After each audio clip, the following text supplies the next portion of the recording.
আজ আপনি এমন দল করেন, চোরের মতো পালানোর পরেও আপনার লজ্জা হয় না, এরপরেও আপনি সংখ্যালঘুদের আবার মাঝে নামিয়ে দেন যে আমি ক্ষমতায় বসার চিন্তা ভাবনা করছি। তুই আয় সাহস থাকলে।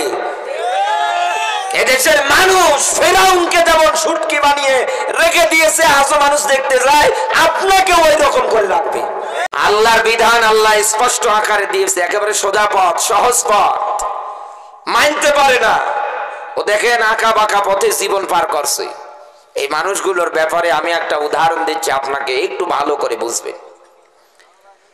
একটা সাপ আর এক ব্যাঙ, দুইজনের মাঝে ভালো বন্ধুত্ব। কোন এক জায়গায় ওরা যাচ্ছিলেন, হঠাৎ করে ব্যাঙ ডাক দিয়ে বলছে, বন্ধু সাপ, তোমার একটা জাতিগত স্বভাব আমার খারাপ লাগছে। কি? তুমি এই যে চলার সময় আঁকা বাঁকা হয়ে যাও, একটু সোজাই চলতে পারো না? সাপের তো মেজাজ গরম, বলছে বেটা আমার বাপ দাদা সব এই কাতারে চলছে, আর তুমি আমারই বলছো সোজা হয়ে চলতে? আমার দ্বারা সম্ভব না।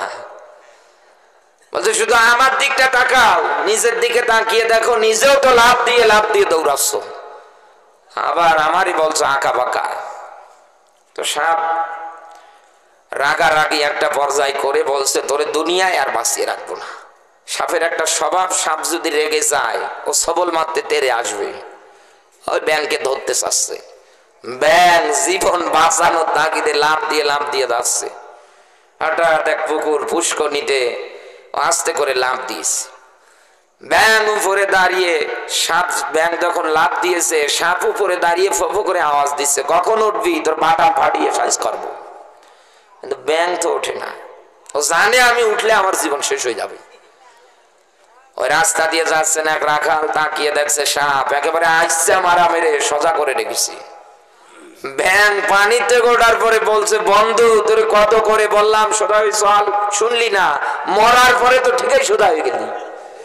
আচ্ছা বলেন তো, সারাটা জীবন দেখেন কোরআন হাদিসের আলোকে আহ্বান করা হয়, শুক্রবারে মসজিদে যায় সেখানেও কোরআনের আলোচনা। এমনকি বাংলাদেশে একটা গড় হিসাব যদি আপনি নেন, 64টা জেলায়, 64টা জেলা মিলে প্রতিটা দিনে প্রায় 1000-এরও বেশি কোরআনের মাহফিল হয়। এত আয়োজন, এত কোরআনের কথা, এত মিসাল, এত এক্সাম্পল, এত উদাহরণ, এরপরেও সমাজের দিকে তাকিয়ে দেখেন দুর্নীতি, চিটারি বাটপারি, অন্যায়, অবিচার, জুলুম, নির্যাতন একটাও বন্ধ হয় না। 180 মাইল বেগে বাড়িয়ে যাচ্ছে। এই মানুষটা যখন মারা যায়, আমাদের দেশের কিছু মৌলবি আছে, হুজুরিরা আছে, গিয়ে বসে বসে কোরআন পড়ে। আল্লাহর কোরআন কি কোনো মরা মানুষের জন্য? আল্লাহর কোরআন এসেছে জিন্দা মানুষদের জন্য। কেন? কারণ এই দুনিয়ার ময়দানে আল্লাহর কোরআনের ব্যাখ্যা, ওয়ালা আল্লাহুম ইয়াতাফাক্কারুন, দুনিয়ার মানুষ যারা জিন্দা আল্লাহর স্পষ্ট নাজিলকৃত কিতাবের ব্যাখ্যা শোনার পরে দুনিয়ায় তারা যেন চিন্তা ভাবনা করতে পারে। আজ তো কোরআন শোনার পরে আমাদের চিন্তা নেই, আমরা আবেগ দিয়ে কোরআন শুনছি, বিবেক দিয়ে না। এই জন্যই তো আজ আমাদের এত দুর্গতি, আমরা এত মাইর খাই। সারা বিশ্ব মিলে তাকিয়ে দেখেন তো, সবচাইতে বেশি মাইর খাচ্ছে মুসলমানেরা। যদি আবেগ দিয়ে কোরআন না শুনে বিবেক দিয়ে শুনতো, কে কওমি, কে আলিয়া, কে সরমুনাই, কে জামাত, কে তালপাটি, কে নারকেল পার্টি, কে বিএনপি, সব ভেদাভেদ বাদ দিয়ে একটা প্ল্যাটফর্মে একটা কথায় যদি দাঁড়াতো, এদেশের কোন ওই প্রকার বাবার ক্ষমতা ছিল না আমার নিরপরাধ ভাইকে জবাই করে মারার। হাসিবান নাসু আইয়ুতরাকু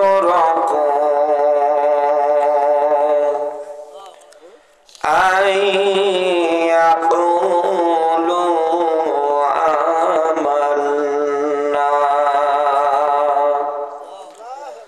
ওয়া হুম লা ইফতানুন।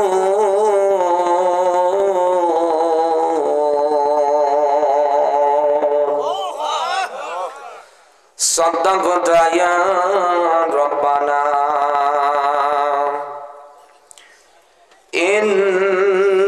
ইন্নাল্লাহা ওয়া মালাইকাতাহু ইউসাল্লুনা আলান নবী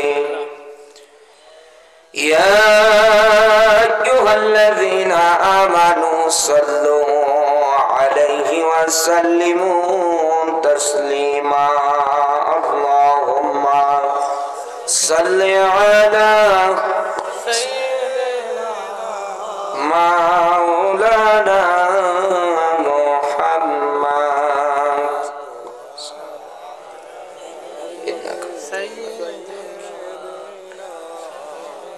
পৃথিবীতে কেউ স্থায়ী হয় না, হোক না সে ফেরাউন কি বানামরুন, কেউ ভবে চিরকাল রয় না। পৃথিবীতে কেউ স্থায়ী হয় না, হোক না সে ফেরাউন কি বানামরুন, কেউ ভবে চিরকাল রয় না। চলে যায় সব ছেড়ে যেতে হয়, মৃত্যু মানে না কোনো পরিচয়। সব রাজা মহারাজা আর মহাবীর, সব রাজা মহারাজা আর মহাবীর, কাউকে সে অবকাশ দেয় না,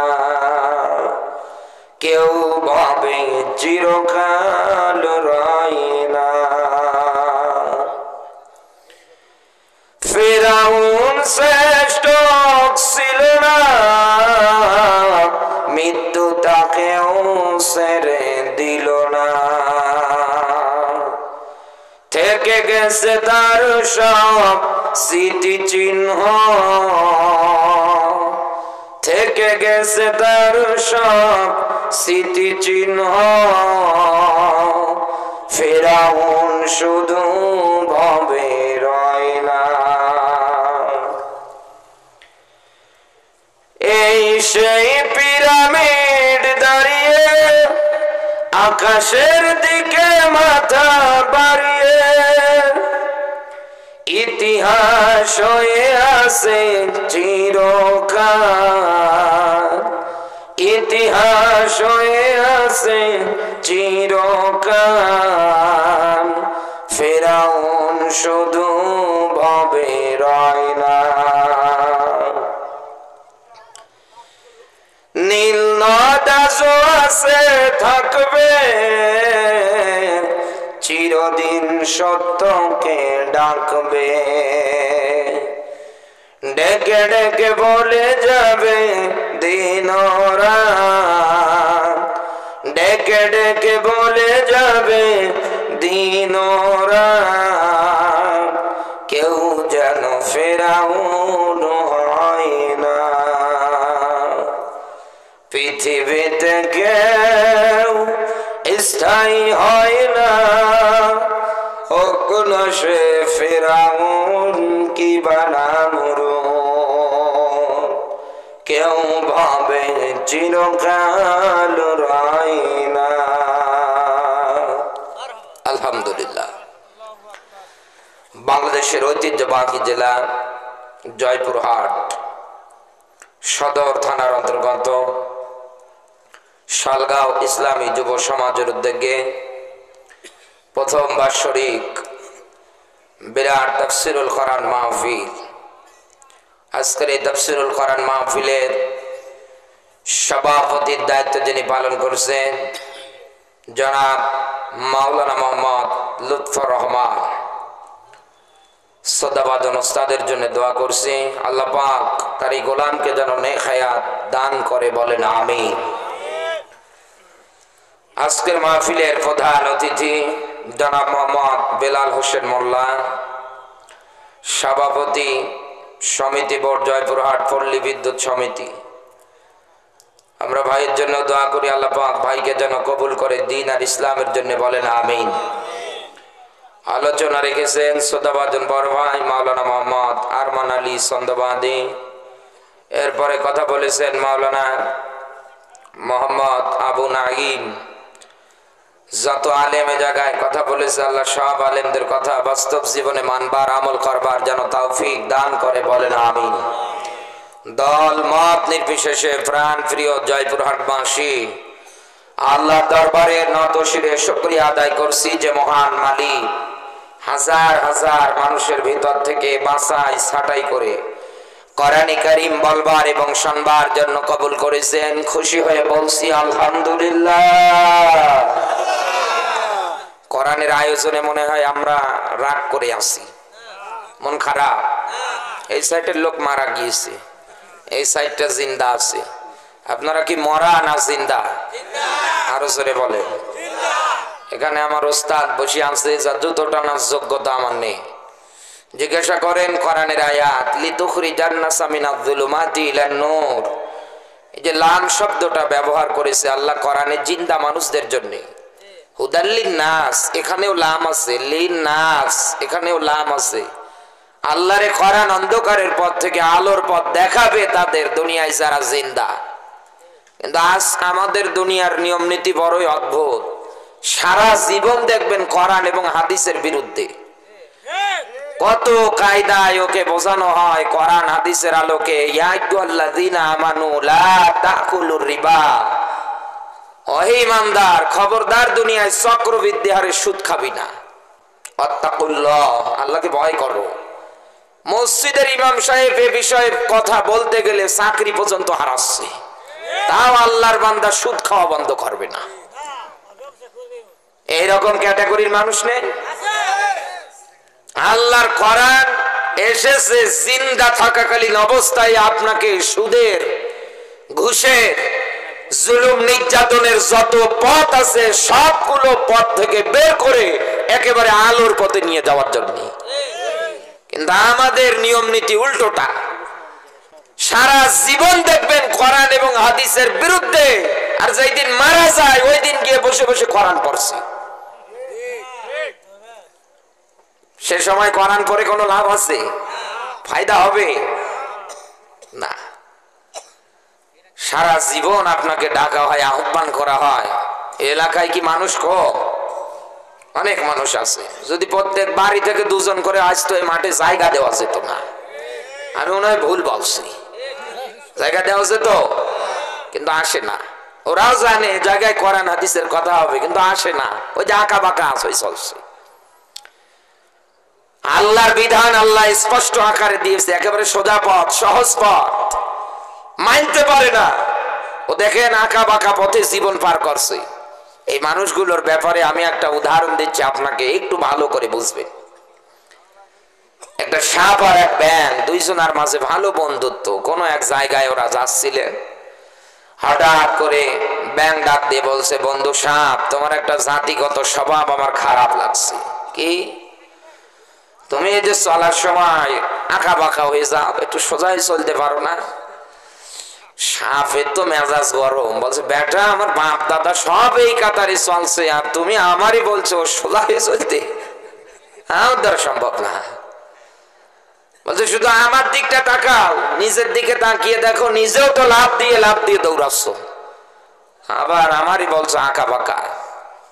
তো সাপ রাগারাগি একটা পর্যায় করে বলছে, তোরে দুনিয়ায় আর বাঁচিয়ে রাখবো না। সাপের একটা স্বভাব, সাপ যদি রেগে যায় ও সবল মারতে তেরে আসবে। ওই ব্যাঙকে ধরতে চাচ্ছে, ব্যাঙ জীবন বাঁচানোর তাগিদে লাভ দিয়ে যাচ্ছে। হঠাৎ এক পুকুর পুষ্করণীতে আস্তে করে লাভ দিয়েছে। ব্যাঙ উপরে দাঁড়িয়ে, সাপ ব্যাঙ যখন লাভ দিয়েছে, সাপ উপরে দাঁড়িয়ে ফো করে আওয়াজ দিচ্ছে, কখন উঠবি, তোর বাটা ফাটিয়ে সাইজ করবো। কিন্তু ব্যাঙ তো ওঠে না।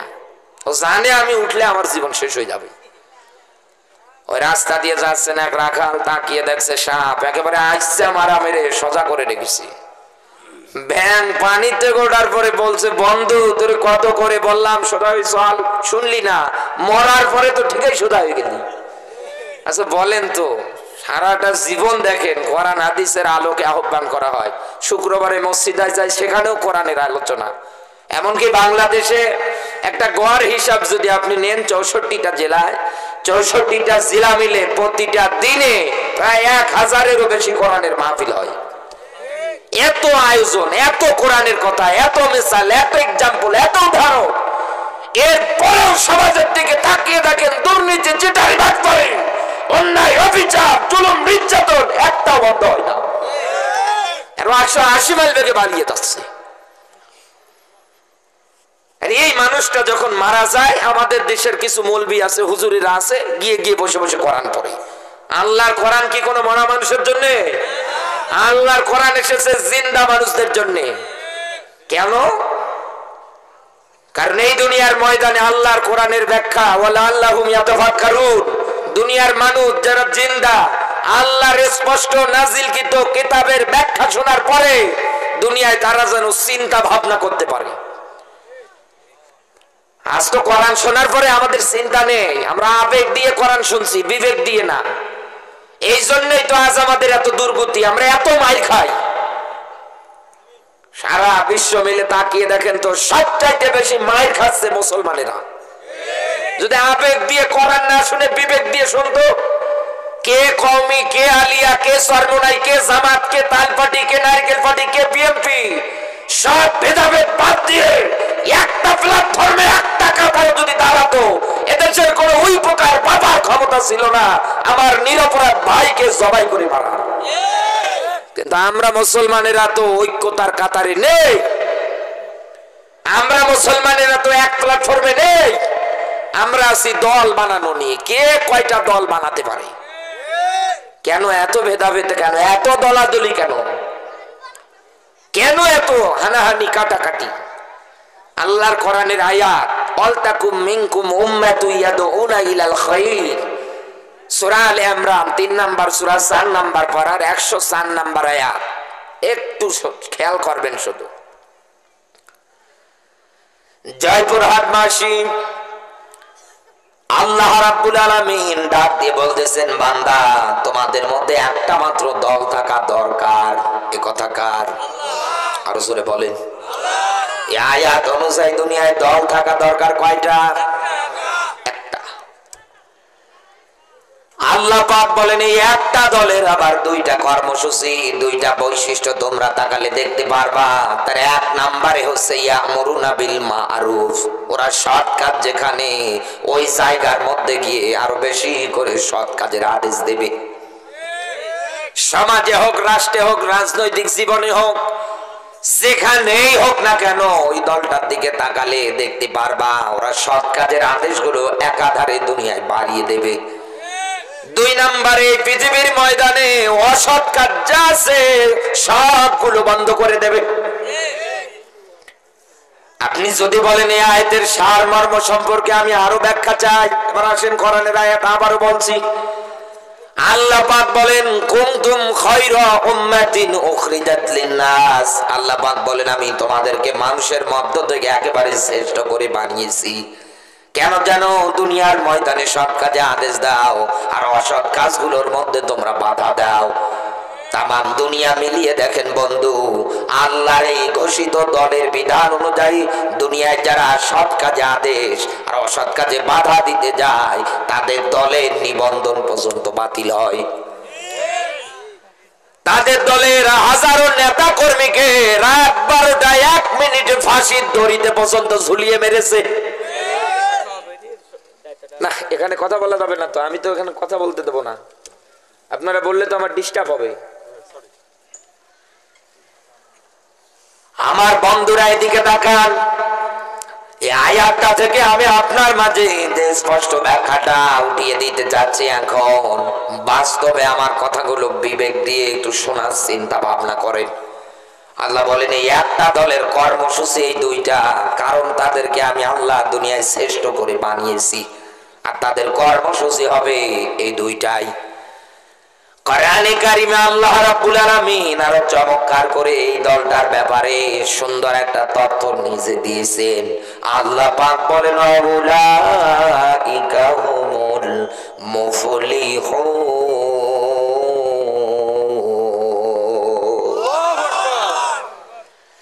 উলাইকা শব্দটা ইশারাবাচক, ইঙ্গিতবাচক শব্দ। আমার যেমন হাতের আঙ্গুল দিয়ে আমি ইশারা করে বলতেছি, এই মানুষগুলো আমার আল্লাহ কুদরতের আঙ্গুল দিয়ে ডাক দিয়ে বলতেছে উলাইকা, ওই মানুষগুলো কারা দুনিয়ায় যারা আল্লাহর এই নিয়ম নীতি অনুসারে দল করতে গিয়ে সৎ কাজে আদেশ দিয়েছে আর অসৎ কাজে বাধা দিয়েছে, আল্লাহ পাক বলেন এই দলটাই আমি আল্লাহর কাছে সফল কাম। এই দুনিয়ায় যেন আপনার রাজনৈতিক জীবনটাও হয় ইসলামের আলোকে, দুনিয়ায় আপনি যে দলের পরিচয় দেন এটাও যেন হয় ইসলামের আলোকে। কথা বলেন না কেন? কিন্তু আমাদের তাকান, এদেশে ইসলামী দল যারাই করতে যায় তারাই মার খায়, তারাই নির্যাতনের উপরের মধ্যে টিকে থাকে। অথচ এই দেশে যারা দুর্নীতি, চিটারি, বাটপারি, অন্যায়, অবিচার, তাদেরকে নোবেল প্রাইজ দেওয়া হয়। বাস্তবতায় কথাগুলো একটু শুধু মেমোরিতে চিন্তা ভাবনা করে দেখেন তো দুনিয়াটা যাচ্ছে কোন দিকে। আল্লাহর কোরআনের আয়াতের কত সুন্দর চমৎকার ব্যাখ্যা। আল্লাহ পাক বলেন আমাইয়াবতাগি গায়রাল ইসলামি দীনান ফালাইয়ুকবালা মিনহু। আল্লাহ পাক বলেন এই দুনিয়ার ময়দানে ইসলাম বাদ দিয়ে, কোরআন বাদ দিয়ে কেউ যদি দল করে, কেউ যদি ব্যক্তি চালায়, কেউ যদি রাজনীতি করে, কেউ যদি পরিবার চালায়, আল্লাহর ব্যাখ্যা ফালাইয়ুকবালা মিনহু, একটাও কবুল করে না যিনি তিনি কে। এই আয়াতগুলো কোনো হিন্দুদের সামনে বলা হয় না, এদেশের কোনো খ্রিস্টানদের সামনে নিয়ে বলা হয় না। একথা বলে না কেন? এদেশের কোন বৌদ্ধদের সামনে আয়াতগুলো থেকে ব্যাখ্যা বিশ্লেষণ করা হয় না। আপনি তাকিয়ে দেখেন যেখানেই মুফাসসিররা এই আয়াতগুলো থেকে কথা বলে, সামনে যারা বসে থাকে সব মুসলমান। এরপরেও মুসলমানদের মধ্যে মুনাফিকি করার মতো একদল দুনিয়ায় আছে, আর এদের জন্যই আজ দুনিয়ায় এত ঝামেলা, এত সমস্যা। এই লোকটা বাংলাদেশ জামাত ইসলামী করে, এই জয়পুরহাট সদরের পুলিশ কি চেনে? বলে না কেন? চেনে? এই লোকটা দুনিয়ায় ইসলামী আন্দোলনের সঙ্গে জড়িত। এদেশে ইসলামী আন্দোলনের ঘর বিরোধী যারা, তারা কি এনাকে চেনে? চিনিয়েছে কে? আপনার আমার মতো কিছু নামধারী মুসলমানের মুনাফিকের বাচ্চাগুলো। আর সব জায়গায় এরা উঠে পড়ে লেগেছে, কেউ পাগড়ি মাথায় দিয়ে, কেউ মুখে দাড়ি নিয়ে পর্যন্ত।